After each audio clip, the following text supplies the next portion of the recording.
नमस्कार, मी धनंजय साखरकर. आपण पाहत आहात नवराष्ट्र नववार्ता. आज आपल्यासोबत आहे प्रसिद्ध सामाजिक कार्यकर्ता श्रीराम पांडेकर सर.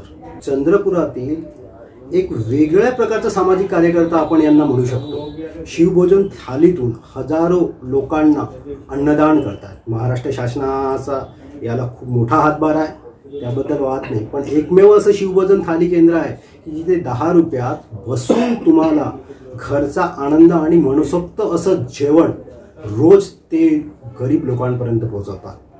गरीब लोक यांच्याकडे हजारोच्या संख्येने येतात. आज यांना आपण बोलतो करतोय.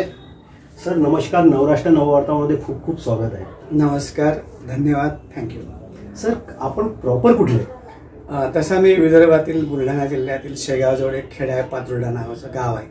त्या गावात शालांत परीक्षापर्यंत शिकलो. नंतर पुढे एक व्यावसायिक अभ्यासक्रम करून मग पुढे चंद्रपूर महाऔषधिक वीज केंद्रामध्ये मला नोकरी लागली. त्या निमित्तानं माझा चंद्रपूरला प्रवास सुरू झाला. समाजकार्याची आवड निर्माण झाली ही कुठनं झाली? आणि ऑफिस गव्हर्नमेंट सर्वंट असता आपण समाजकार्यामध्ये पण वळालात, हे कसं काय? जवळच इथून बाबा आमटेंचं आनंदवन आहे. एक उत्सुकता म्हणून, कुतूहल म्हणून मी त्या ठिकाणी गेलो. गेल्यानंतर त्या ठिकाणी अंध, अपंग, कुष्ठरोग्यांचं जे काही काम चालतं ते पाहून मला एक वेगळी अनुभूती मिळाली. पुढे बाबा आमटेंच्या सोमनाथ समसंस्कार छावणीमध्ये मला सहभागी होता आलं. मी सातत्याने 2-3 छावण्या त्या दर मे महिन्यातल्या अटेंड केल्या. आणि मग एखादा मिडास ट्रस्ट असं म्हणतात तसं बाबा आमटेंच्या बोलण्याचा, वागण्याचा आणि त्यांच्या कर्तृत्वाचा एक परिस्पर्श मला झाला आणि मला या कार्याकडे वळण्याची प्रेरणा मिळाली. जसं लोखंड पारिसाला जर लागलंय तर याचं सोनं होतं असं म्हणतात, तसंच श्रीराम पांडेकरांचं पण झालंय, लोखंडाचं सोनं झालंय. तर आपण आता बोलूया की सर समाजकार्य करताना आपल्याला आलेले काही अनुभव, कारण की प्रत्येक कार्यात येणारे चांगलं कार्य जे पण करतात अडचणी फार असतात.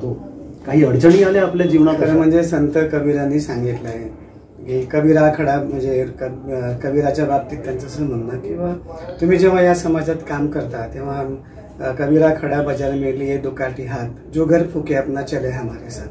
ज्याला उद्ध्वस्त व्हायचं असेल, बऱ्याच लोकांना असं वाटतं, पण त्या उद्ध्वस्तातून जो निर्मितीचा किंवा काही दिल्याचा जो आनंद असतो, ही आनंद तुम्हाला सातत्याने नवनवीन काम करण्याकरता प्रेरणा देतं.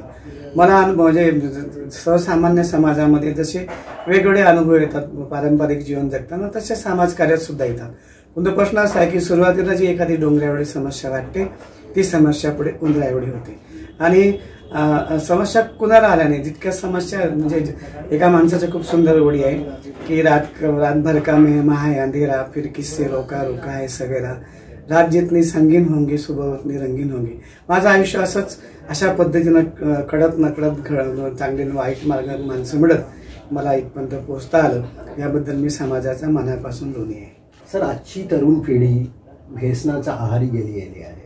काय सांगाल यांना? या व्यसनमुक्तीचं तुम्ही जे कार्य करता हे काय सांगाल? म्हणजे alcohol anonymous doctor Pramod Mahajan जे चंद्रपूरला होते, त्यांच्या सानिध्यात मी अल्कोहोल अनॉनिमसच्या बऱ्याचशा मीटिंग अटेंड केल्या. मला असं वाटलं की बाकीच्या समाजकार्यापेक्षा एक मद्यपीला मद्यापासून दूर करण्यात जे काही त्या कुटुंबाचं समाधान होतं, त्यातून ते अनेक लोक मला मिळत गेले. खरं म्हणजे एक मद्यपी समाजाला 40 लोकांना त्रास होतो. म्हणजे त्याचं ते घरच्या लोकांना, बाहेरच्या लोकांना त्याचं शारीरिक, मानसिक, आर्थिक, व्यावसायिक अधपतन होतं. अशा परिस्थितीत ते कुटुंब दुभंगतं. त्यांना कुठंतरी ते एच्या माध्यमातून मला वीज केंद्रामध्ये 2 गाळे भेटले होते, त्यामध्ये मी ते सुरू केलं. आणि सुरुवातीला छोटासा तो प्रवास जी सुभाष आणि बाकीच्या लोकांच्या माध्यमातून बऱ्याच ठिकाणी 500च्या वरती पोहोचलेला आहे. आणि एक खरं म्हणजे कुठल्याही कामाचं जे समाधान आहे, एखादा मद्यपी भेटतो किंवा त्याची पत्नी भेटते आणि सांगते साहेब तुमच्यामुळे हे सोडलं, तो खरं म्हणजे मानवी जीवनात मिळालेला सर्वोत्तम सन्मान आणि पुरस्कार, तो त्या दिवशी सुख आणि झोप येते. म्हणून मी हे काम करतो. सर जे आपण शिवभोजन थाली सुरू केली ती कुठल्या वर्षी केली? आणि एकमेव असं ही शिवभोजन थाली आहे की इथे येऊन लोक जेवण करतात, आनंदाने जेवण करून घरच्यासारखं आपण जेवण देतात. काय सांगाल याबद्दल? हे कार्य आपलं खरंच खूप पेपरमध्ये गाजलं आहे, TV चॅनल्समध्ये आलं आहे. कारण की हा एकमेव, माझ्या मते तर विदर्भातला एकमेव माणूस आहे आपण हे कार्य सुरू केले एक वेगळ्या पद्धतीने. शिवभोजन थाली तर महाराष्ट्रात संपूर्ण आहेच, पण याचं एक वेगळं पण आपण जपलंय. काय सांगा? खरं म्हणजे जे दानाचे जे काही प्रकार आहेत, अन्नदान असेल, विद्यादान असेल, तसंच म्हणजे आपलं शिक्षण दान म्हणजे शिक्षेचं, विद्येचं दान, धनाचं दान आणि तसंच हे अन्नदान आहे. प्रश्न असा आहे की बाबा आम्ही जेव्हा ते बाबा आमटेंच्या सोमनाथ शिबिरात असायचो, पहिला अगोदर आम्हाला छानपैकी इतक्या ते हजार लोकांना ते छानपैकी जेवण द्यायचं. आणि ह्या शिवभोजन थाळी ही कोरोना काळात एक म्हणजे आर्थिक ऱ्हास असल्यामुळे ती याकडे आम्ही वळलो. ही जी शिवभोजन थाळी केंद्र आहे ही विकलांग सेवा संस्थेला मिळालेली आहे. यामध्ये स्थानिक तत्कालीन एका आमदारांचा खूप महत्त्वाचा सहयोग मिळाला.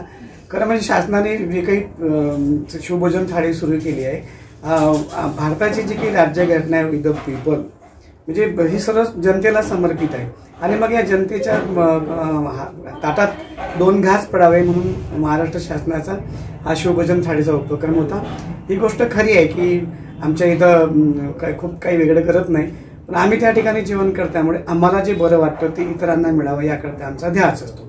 आणि यासाठी आम्हाला अनेक लोक मदत करतात. कुणाचा वाढदिवस असेल, कुणाचा स्मृती दिवस असेल, किंवा अनेक रोटरी क्लब आहे, लायन्स क्लब आहे, अशा लोकांनी सुद्धा आम्हाला यासाठी मदत केली. आणि हे खूप चांगलं काम करतो अशातलाही भाग नाही.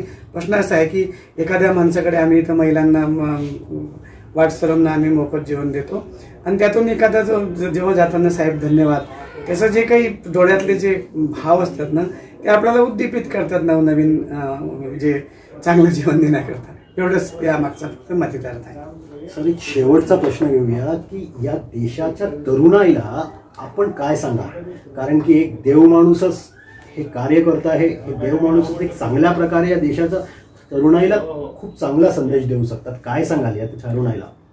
खरं म्हणजे या समाजात जी काही सध्याची परिस्थिती आहे, कैसे कैसे मंजर सामने आने लगे की गाते गाते लोग चिल्लाने लगे, अब तो इस तालाब का पानी बदल दो, तालाब के कमल भी कुमलाने लगे.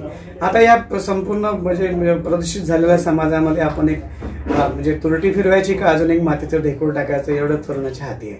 पण तरुण काय करू शकतो? खरं म्हणजे तरुणाची जी क्षमता आहे ती स्वामी विवेकानंदांनी ओळखली होती, बाबा आमटेंनी ओळखली होती, म्हणून त्यांनी भारत जोडो यात्रा काढली.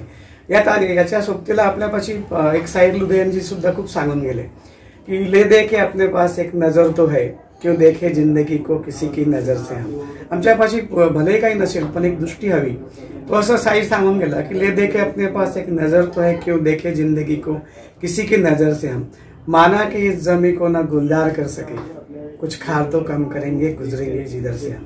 आम्ही या संपूर्ण पृथ्वी तलाला हिरवगार वनराई नाही बनवू शकत, पण चालताना रस्त्याने चालताना जर काही काटे वगैरे काचणी मिळाले ते उचलण्याचं काम जरी आमच्या हातून झालं तरी हे आहे.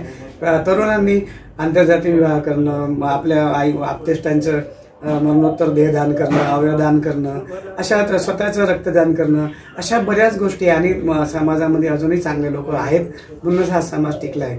हा संपूर्ण समाज एक आनंद यात्रेचा समाज व्हावा अशी मी या लोकांकडून अपेक्षा करतो. ही गोष्ट खरी आहे, बेरोजगारी आहे, बेकारी आहे, पण जेव्हा ज्यांना असं वाटतं की आपल्या जीवनात काही पडलं नाही त्यांनी बाबा आमटेंच्या आनंदात जावं आणि त्या ठिकाणी कोणाला हात नाही, कोणाला डोळे नाहीत, कोणाला पाय नाहीत, तेव्हा त्यांचा जो स्वरानंदवन नावाचा संगीत कार्यक्रम आहे तो बघावा आणि आपण त्या ठिकाणी चार्ज व्हावं एवढीच माफक अपेक्षा व विनंती या ठिकाणी करतो.